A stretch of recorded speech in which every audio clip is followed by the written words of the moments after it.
B R Patil ಅವರ audio bomb ವಿಚಾರಕ್ಕೆ ಸಂಬಂಧಪಟ್ಟಂತೆ ಬಿಜೆಪಿ ಉಚ್ಚಾಟಿತ ಶಾಸಕ ಯತ್ನಾಳ್ ಅವರು ಕೂಡ ಪ್ರತಿಕ್ರಿಯೆ ನೀಡಿದ್ದಾರೆ. ಕಾಂಗ್ರೆಸ್ ಸರ್ಕಾರದಲ್ಲಿ ಸಚಿವರೆಲ್ಲ ಸೇರಿ ಮುಖ್ಯಮಂತ್ರಿಗಳನ್ನ ಕೆಳಗಿಳಿಸಲಿಕ್ಕೆ ಪ್ಲಾನ್ ಮಾಡಿಕೊಳ್ತಾ ಇದ್ದಾರೆ. ಈ ಜಮೀರ್ ಅಹಮದ್ ಖಾನ್ ಅವರು ಹೇಳಿದ ಮಾತನ್ನೇ ಮುಖ್ಯಮಂತ್ರಿಗಳು ಕೇಳೋದು, ಇವ್ರು ಹೇಳಿದ ಮಾತನ್ನ ಅವ್ರು ಕೇಳೋದು, ಹಿಂಗಿದೆ ಮ್ಯೂಚುವಲ್ ಅಂಡರ್ಸ್ಟ್ಯಾಂಡಿಂಗ್. ಈ ಸಚಿವರುಗಳೇ ದುಡ್ಡು ಕೇಳ್ತಾ ಹೇಗಾದ್ರೂ ಮಾಡಿ ಸರ್ಕಾರವನ್ನು ಉರುಳಿಸಬೇಕು ಅಂತ ಪ್ಲಾನ್ ಮಾಡಿಕೊಂಡಂಗಿದೆ ಅಂತ ವ್ಯಂಗ್ಯವಾಡಿದ್ದಾರೆ ಯತ್ನಾಳ್. ಸಿದ್ದರಾಮಯ್ಯನವ್ರ ಕಿವಿ ಊದೋರು ಜಮೀರ್ ಅಹಮದ್ ಖಾನ್ ಮಾತಟ್ಟೆ ಕೇಳಕತ್ತಾರ, ಸಾಬ್ರದ ಅಟ್ಟೆ ಕೇಳ್ತಾರ. ಸಿದ್ದರಾಮಯ್ಯ ಹಿಂದೂಗಳದು ಕೇಳುದಿಲ್ಲ, ಸ್ವತಃ ಅವ್ರ ಸಮಾಜದ ಕೇಳಲಾಗ್ಯಾರ. ನನಗೆ ಸಂಶಯ ಬರ್ಲಾಕತ್ತೆ, ಸಿದ್ದರಾಮಯ್ಯನು ಹಿಂಗ್ಯಾಕೆ ಸಾಬ್ರದೇ ಕೇಳಕತ್ತಾರ, ಎಲ್ಲಿ ಗದ್ದಲಾಗೈತೋ ಗೊತ್ತಿಲ್ಲ. ನಾನು ಹೇಳೋದು ಸಿದ್ದರಾಮಯ್ಯನವ್ರಿಗೆ, ನಾ ಹೇಳಿನ ಮನೆ ವಿಧಾನಸಭಾದಾಗ ಹೇಳಿದ, ನೀವು ಮೊದಲಿನ ಸಿದ್ದರಾಮಯ್ಯ ಇಲ್ಲ, ಹಿಂದಿನ ಟರ್ಮ್ದಾಗಿ ಮುಖ್ಯಮಂತ್ರಿ ಇದ್ದಾಗಿನ ಸಿದ್ದರಾಮಯ್ಯ ನೀವು ಇಲ್ಲ. ನಿಮ್ಮಲ್ಲಿ ಒಂದು ರೀತಿ ಒಂದು ಕೆಟ್ಟ ಗುಂಪು ನಿಮ್ಗೆ ಸೇರಿ ನಿಮ್ಗೆ ಹಾಳು ಮಾಡಕತ್ತಾರ. ಅದು ಕೆಲಸ ಮಂತ್ರಿಗಳೇ ನೇರವಾಗಿ ರೊಕ್ಕ ತಗೊಂಡು ಕೆಲಸ ಮಾಡಕತ್ತಾರ. ಯಾಕಂದ್ರೆ ಅವ್ರಿಗೆ ಯಾವಾಗ ಮಂತ್ರಿ ತೆಗಿತಾರನ್ನೋ ಭಯ, ಯಾವಾಗ ಏನಿದ್ರು ಮಾಡ್ಕೊಂಡು ಬಿಡ್ಬೇಕು ಅನ್ನೋಂಥದ್ದು. ಹಿಂಗಾಗಿ ಬಿಜೆಪಿ ಮ್ಯಾಗ ಆರೋಪ ಮಾಡ್ತಿದ್ರು 40% ಅಂತ. ಅದು ಇನ್ನೂವರೆಗೆ 40% ಪ್ರೂವ್ ಮಾಡ್ಲಿಕ್ಕಾಗಲ್ಲ. ಈ ಸರ್ಕಾರ ಬಂದು ಏನ್ ಮಾಡಿದ್ರಪ್ಪ 2 ವರ್ಷ? ನೀವೆಲ್ಲ ಕಡೆ ಬರೆದ್ರಿ, ಪೇ CM ಅಂತ ಬರೆದ್ರಿ, ಪೇ 40% ಮುಖ್ಯಮಂತ್ರಿಗಳು ಹೇಳಿದ್ರಿ. ಈಗ ನೀವು ಬಂದ ಮ್ಯಾಗ ನೀವು ಏನ್ ಆಕ್ಷನ್ ತಗೊಂಡ್ರಿ? 40% ಪ್ರೂವ್ ಮಾಡಿದ್ರೆ ಇಲ್ಲ. ಸಿದ್ದರಾಮಯ್ಯನವ್ರು ತೆಗಿಬೇಕಂತೇಳಿ ದೊಡ್ಡ ಒಂದು ಗ್ಯಾಂಗ್ ತಯಾರಾಗಿದೆ. ಇನ್ನೊಂದು ಗ್ಯಾಂಗು ಸಿದ್ದರಾಮಯ್ಯನ ಉಳಿಸಬೇಕಂತಿದೆ. ಇವ್ರಿಬ್ರು ಜಗಳಾಡಕತ್ತಾರ ಹೊರತು ಅಭಿವೃದ್ಧಿ ಅಂತ ಏನಿಲ್ಲ, ಬರೀ ಗ್ಯಾರಂಟಿ ಬಿಟ್ಟರೆ ಏನ್ ಡೆವಲಪ್ಮೆಂಟ್ ನಡೆದತ್ತೆ ಹೇಳ್ರಿ ಕರ್ನಾಟಕ.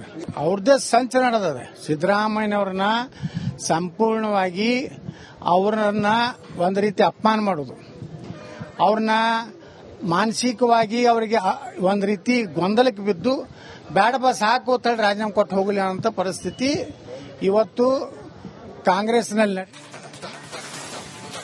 ಬಿಆರ್ ಪಾಟೀಲ್ ಅವರ ಆಡಿಯೋ ಬಾಂಬ್ ವಿಚಾರಕ್ಕೆ ಸಂಬಂಧಪಟ್ಟಂತೆ ಬಿಜೆಪಿ ಉಚ್ಚಾಟಿತ ಶಾಸಕ ಯತ್ನಾಳ್ ಅವರು ಕೂಡ ಪ್ರತಿಕ್ರಿಯೆ ನೀಡಿದ್ದಾರೆ. ಕಾಂಗ್ರೆಸ್ ಸರ್ಕಾರದಲ್ಲಿ ಸಚಿವರೆಲ್ಲ ಸೇರಿ ಮುಖ್ಯಮಂತ್ರಿಗಳನ್ನ ಕೆಳಗಿಳಿಸಲಿಕ್ಕೆ ಪ್ಲಾನ್ ಮಾಡಿಕೊಳ್ತಾ ಇದ್ದಾರೆ. ಈ ಜಮೀರ್ ಅಹಮದ್ ಖಾನ್ ಅವರು ಹೇಳಿದ ಮಾತನ್ನೇ ಮುಖ್ಯಮಂತ್ರಿಗಳು ಕೇಳೋದು, ಇವ್ರು ಹೇಳಿದ ಮಾತನ್ನ ಅವ್ರು ಕೇಳೋದು, ಹಿಂಗಿದೆ ಮ್ಯೂಚುವಲ್ ಅಂಡರ್ಸ್ಟ್ಯಾಂಡಿಂಗ್. ಈ ಸಚಿವರುಗಳೇ ದುಡ್ಡು ಕೇಳ್ತಾ ಹೇಗಾದ್ರೂ ಮಾಡಿ ಸರ್ಕಾರವನ್ನು ಉರುಳಿಸಬೇಕು ಅಂತ ಪ್ಲಾನ್ ಮಾಡಿಕೊಂಡಂಗಿದೆ ಅಂತ ವ್ಯಂಗ್ಯವಾಡಿದ್ದಾರೆ ಯತ್ನಾಳ್. ಸಿದ್ದರಾಮಯ್ಯನವ್ರ ಕಿವಿ ಊದೋರು ಜಮೀರ್ ಅಹಮದ್ ಖಾನ್ ಮಾತಟ್ಟೆ ಕೇಳಕತ್ತಾರ, ಸಾಬ್ರದ ಅಟ್ಟೆ ಕೇಳ್ತಾರ. ಸಿದ್ದರಾಮಯ್ಯ ಹಿಂದೂಗಳದು ಕೇಳುದಿಲ್ಲ, ಸ್ವತಃ ಅವ್ರ ಸಮಾಜದ ಕೇಳಲಾಗ್ಯಾರ. ನನಗೆ ಸಂಶಯ ಬರ್ಲಾಕತ್ತೆ, ಸಿದ್ದರಾಮಯ್ಯನು ಹಿಂಗ್ಯಾಕೆ ಸಾಬ್ರದೇ ಕೇಳಕತ್ತಾರ, ಎಲ್ಲಿ ಗದ್ದಲಾಗೈತೋ ಗೊತ್ತಿಲ್ಲ. ನಾನು ಹೇಳೋದು ಸಿದ್ದರಾಮಯ್ಯನವ್ರಿಗೆ, ನಾ ಹೇಳಿನ ಮನೆ ವಿಧಾನಸಭಾದಾಗ ಹೇಳಿದ, ನೀವು ಮೊದಲಿನ ಸಿದ್ದರಾಮಯ್ಯ ಇಲ್ಲ, ಹಿಂದಿನ ಟರ್ಮ್ದಾಗಿ ಮುಖ್ಯಮಂತ್ರಿ ಇದ್ದಾಗಿನ ಸಿದ್ದರಾಮಯ್ಯ ನೀವು ಇಲ್ಲ. ನಿಮ್ಮಲ್ಲಿ ಒಂದು ರೀತಿ ಒಂದು ಕೆಟ್ಟ ಗುಂಪು ನಿಮ್ಗೆ ಸೇರಿ ನಿಮ್ಗೆ ಹಾಳು ಮಾಡಕತ್ತಾರ. ಅದು ಕೆಲಸ ಮಂತ್ರಿಗಳೇ ನೇರವಾಗಿ ರೊಕ್ಕ ತಗೊಂಡು ಕೆಲಸ ಮಾಡಕತ್ತಾರ. ಯಾಕಂದ್ರೆ ಅವ್ರಿಗೆ ಯಾವಾಗ ಮಂತ್ರಿ ತೆಗಿತಾರನ್ನೋ ಭಯ, ಯಾವಾಗ ಏನಿದ್ರು ಮಾಡ್ಕೊಂಡು ಬಿಡ್ಬೇಕು ಅನ್ನೋಂಥದ್ದು. ಹಿಂಗಾಗಿ ಬಿಜೆಪಿ ಮ್ಯಾಗ ಆರೋಪ ಮಾಡ್ತಿದ್ರು 40% ಅಂತ. ಅದು ಇನ್ನೂವರೆಗೆ 40% ಪ್ರೂವ್ ಮಾಡ್ಲಿಕ್ಕಾಗಲ್ಲ. ಈ ಸರ್ಕಾರ ಬಂದು ಏನ್ ಮಾಡಿದ್ರಪ್ಪ 2 ವರ್ಷ? ನೀವೆಲ್ಲ ಕಡೆ ಬರೆದ್ರಿ, ಪೇ CM ಅಂತ ಬರೆದ್ರಿ, ಪೇ 40% ಮುಖ್ಯಮಂತ್ರಿಗಳು ಹೇಳಿದ್ರಿ. ಈಗ ನೀವು ಬಂದ ಮ್ಯಾಗ ನೀವು ಏನ್ ಆಕ್ಷನ್ ತಗೊಂಡ್ರಿ? 40% ಪ್ರೂವ್ ಮಾಡಿದ್ರೆ ಇಲ್ಲ. ಸಿದ್ದರಾಮಯ್ಯನವ್ರು ತೆಗಿಬೇಕಂತೇಳಿ ದೊಡ್ಡ ಒಂದು ಗ್ಯಾಂಗ್ ತಯಾರಾಗಿದೆ. ಇನ್ನೊಂದು ಗ್ಯಾಂಗು ಸಿದ್ದರಾಮಯ್ಯನ ಉಳಿಸಬೇಕಂತಿದೆ. ಇವ್ರಿಬ್ರು ಜಗಳಾಡಕತ್ತಾರ ಹೊರತು ಅಭಿವೃದ್ಧಿ ಅಂತ ಏನಿಲ್ಲ, ಬರೀ ಗ್ಯಾರಂಟಿ ಬಿಟ್ಟರೆ ಏನ್ ಡೆವಲಪ್ಮೆಂಟ್ ನಡೆದತ್ತೆ ಹೇಳ್ರಿ ಕರ್ನಾಟಕ. ಅವ್ರದ್ದೇ ಸಂಚು ನಡೆದಿದೆ. ಸಿದ್ದರಾಮಯ್ಯನವ್ರನ್ನ ಸಂಪೂರ್ಣವಾಗಿ ಅವ್ರನ್ನ ಒಂದು ರೀತಿ ಅಪಮಾನ ಮಾಡೋದು, ಅವ್ರನ್ನ ಮಾನಸಿಕವಾಗಿ ಅವರಿಗೆ ಒಂದು ರೀತಿ ಗೊಂದಲಕ್ಕೆ ಬಿದ್ದು ಬೇಡಪ್ಪ ಸಾಕು ಅಂತೇಳಿ ರಾಜೀನಾಮೆ ಕೊಟ್ಟು ಹೋಗಲಿ ಅನ್ನೋ ಪರಿಸ್ಥಿತಿ ಇವತ್ತು ಕಾಂಗ್ರೆಸ್ನಲ್ಲಿ. ಬಿಆರ್ ಪಾಟೀಲ್ ಅವರ ಆಡಿಯೋ ಬಾಂಬ್ ವಿಚಾರಕ್ಕೆ ಸಂಬಂಧಪಟ್ಟಂತೆ ಬಿಜೆಪಿ ಉಚ್ಚಾಟಿತ ಶಾಸಕ ಯತ್ನಾಳ್ ಅವರು ಕೂಡ ಪ್ರತಿಕ್ರಿಯೆ ನೀಡಿದ್ದಾರೆ. ಕಾಂಗ್ರೆಸ್ ಸರ್ಕಾರದಲ್ಲಿ ಸಚಿವರೆಲ್ಲ ಸೇರಿ ಮುಖ್ಯಮಂತ್ರಿಗಳನ್ನ ಕೆಳಗಿಳಿಸಲಿಕ್ಕೆ ಪ್ಲಾನ್ ಮಾಡಿಕೊಳ್ತಾ ಇದ್ದಾರೆ.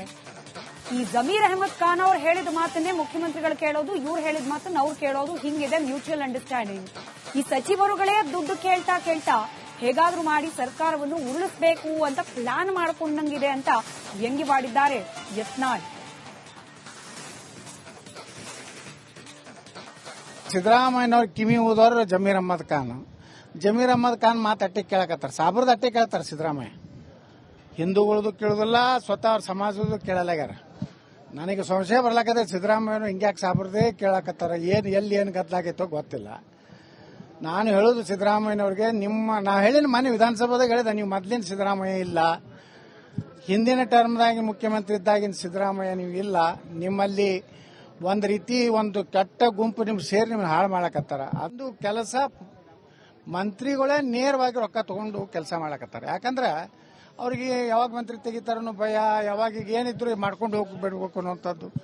ಹಿಂಗಾಗಿ ಬಿಜೆಪಿ ಮ್ಯಾಗ ಆರೋಪ ಮಾಡ್ತಿದ್ರು 40% ಅಂತ. ಅದು ಇನ್ನೂವರೆಗೆ 40% ಪ್ರೂವ್ ಮಾಡ್ಲಿಕ್ಕಾಗಿಲ್ಲ. ಈ ಸರ್ಕಾರ ಬಂದು ಏನ್ ಮಾಡಿದ್ರಪ್ಪ 2 ವರ್ಷ? ನೀವೆಲ್ಲ ಕಡೆ ಬರೆದ್ರಿ, ಪೇ CM ಅಂತ ಬರೆದ್ರಿ, ಪೇ 40% ಮುಖ್ಯಮಂತ್ರಿಗಳು ಹೇಳಿದ್ರಿ. ಈಗ ನೀವು ಬಂದ ಮ್ಯಾಗ ನೀವು ಏನ್ ಆಕ್ಷನ್ ತಗೊಂಡ್ರಿ? 40% ಪ್ರೂವ್ ಮಾಡಿದ್ರೆ ಇಲ್ಲ. ಸಿದ್ದರಾಮಯ್ಯನವ್ರು ತೆಗಿಬೇಕಂತೇಳಿ ದೊಡ್ಡ ಒಂದು ಗ್ಯಾಂಗ್ ತಯಾರಾಗಿದೆ. ಇನ್ನೊಂದು ಗ್ಯಾಂಗು ಸಿದ್ದರಾಮಯ್ಯನ ಉಳಿಸಬೇಕಂತಿದೆ. ಇವ್ರು ಇಬ್ರು ಜಗಳಾಡಕತ್ತಾರ ಹೊರತು ಅಭಿವೃದ್ಧಿ ಅಂತ ಏನಿಲ್ಲ. ಬರೀ ಗ್ಯಾರಂಟಿ ಬಿಟ್ರೆ ಏನ್ ಡೆವಲಪ್ಮೆಂಟ್ ನಡೆದತ್ತೆ ಹೇಳ್ರಿ ಕರ್ನಾಟಕ? ಅವ್ರದ್ದೇ ಸಂಚ ನಡೆದಿದೆ. ಸಿದ್ದರಾಮಯ್ಯನವ್ರನ್ನ ಸಂಪೂರ್ಣವಾಗಿ ಅವ್ರನ್ನ ಒಂದು ರೀತಿ ಅಪಮಾನ ಮಾಡೋದು, ಅವ್ರನ್ನ ಮಾನಸಿಕವಾಗಿ ಅವರಿಗೆ ಒಂದು ರೀತಿ ಗೊಂದಲಕ್ಕೆ ಬಿದ್ದು ಬೇಡಪ್ಪ ಸಾಕು ಅಂತ ಹೇಳಿ ರಾಜೀನಾಮೆ ಕೊಟ್ಟು ಹೋಗಲಿ ಅನ್ನೋ ಪರಿಸ್ಥಿತಿ ಇವತ್ತು ಕಾಂಗ್ರೆಸ್ನಲ್ಲಿ. ಬಿಆರ್ ಪಾಟೀಲ್ ಅವರ ಆಡಿಯೋ ಬಾಂಬ್ ವಿಚಾರಕ್ಕೆ ಸಂಬಂಧಪಟ್ಟಂತೆ ಬಿಜೆಪಿ ಉಚ್ಚಾಟಿತ ಶಾಸಕ ಯತ್ನಾಳ್ ಅವರು ಕೂಡ ಪ್ರತಿಕ್ರಿಯೆ ನೀಡಿದ್ದಾರೆ. ಕಾಂಗ್ರೆಸ್ ಸರ್ಕಾರದಲ್ಲಿ ಸಚಿವರೆಲ್ಲ ಸೇರಿ ಮುಖ್ಯಮಂತ್ರಿಗಳನ್ನ ಕೆಳಗಿಳಿಸಲಿಕ್ಕೆ ಪ್ಲಾನ್ ಮಾಡಿಕೊಳ್ತಾ ಇದ್ದಾರೆ. ಈ ಜಮೀರ್ ಅಹಮದ್ ಖಾನ್ ಅವರು ಹೇಳಿದ ಮಾತನ್ನೇ ಮುಖ್ಯಮಂತ್ರಿಗಳು ಕೇಳೋದು, ಇವ್ರು ಹೇಳಿದ ಮಾತನ್ನ ಅವ್ರು ಕೇಳೋದು, ಹಿಂಗಿದೆ ಮ್ಯೂಚುವಲ್ ಅಂಡರ್ಸ್ಟ್ಯಾಂಡಿಂಗ್. ಈ ಸಚಿವರುಗಳೇ ದುಡ್ಡು ಕೇಳ್ತಾ ಹೇಗಾದ್ರೂ ಮಾಡಿ ಸರ್ಕಾರವನ್ನು ಉರುಳಿಸಬೇಕು ಅಂತ ಪ್ಲಾನ್ ಮಾಡಿಕೊಂಡಂಗಿದೆ ಅಂತ ವ್ಯಂಗ್ಯವಾಡಿದ್ದಾರೆ ಯತ್ನಾಳ್. ಸಿದ್ದರಾಮಯ್ಯನವ್ರ ಕಿವಿ ಊದೋರು ಜಮೀರ್ ಅಹ್ಮದ್ ಖಾನ್ ಮಾತು ಅಟ್ಟೆ ಕೇಳಕತ್ತಾರ. ಸಾಬ್ರದ ಅಟ್ಟೆ ಕೇಳ್ತಾರೆ ಸಿದ್ದರಾಮಯ್ಯ. ಹಿಂದೂಗಳದು ಕೇಳುದಿಲ್ಲ, ಸ್ವತಃ ಅವ್ರ ಸಮಾಜದ ಕೇಳಲಾಗ್ಯಾರ. ನನಗೆ ಸಂಶಯ ಬರ್ಲಾಕತ್ತೆ ಸಿದ್ದರಾಮಯ್ಯನು ಹಿಂಗ್ಯಾಕೆ ಸಾಬ್ರದೇ ಕೇಳಕತ್ತಾರ. ಏನು ಗದ್ದಲಾಗೈತೋ ಗೊತ್ತಿಲ್ಲ. ನಾನು ಹೇಳೋದು ಸಿದ್ದರಾಮಯ್ಯನವ್ರಿಗೆ, ನಾ ಹೇಳಿನ ಮನೆ ವಿಧಾನಸಭಾದಾಗ ಹೇಳಿದೆ, ನೀವು ಮೊದ್ಲಿನ ಸಿದ್ದರಾಮಯ್ಯ ಇಲ್ಲ, ಹಿಂದಿನ ಟರ್ಮ್ದಾಗಿ ಮುಖ್ಯಮಂತ್ರಿ ಇದ್ದಾಗಿನ ಸಿದ್ದರಾಮಯ್ಯ ನೀವು ಇಲ್ಲ.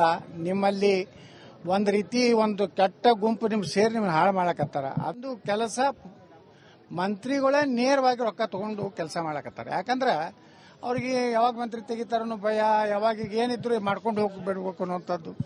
ಹಿಂಗಾಗಿ ಬಿಜೆಪಿ ಮ್ಯಾಗ ಆರೋಪ ಮಾಡ್ತಿದ್ರು 40% ಅಂತ. ಅದು ಇನ್ನೂವರೆಗೆ 40% ಪ್ರೂವ್ ಮಾಡ್ಲಿಕ್ಕಾಗಿಲ್ಲ. ಈ ಸರ್ಕಾರ ಬಂದು ಏನ್ ಮಾಡಿದ್ರಪ್ಪ 2 ವರ್ಷ? ನೀವೆಲ್ಲ ಕಡೆ ಬರೆದ್ರಿ, ಪೇ CM ಅಂತ ಬರೆದ್ರಿ, ಪೇ 40% ಮುಖ್ಯಮಂತ್ರಿಗಳು ಹೇಳಿದ್ರಿ. ಈಗ ನೀವು ಬಂದ ಮ್ಯಾಗ ನೀವು ಏನ್ ಆಕ್ಷನ್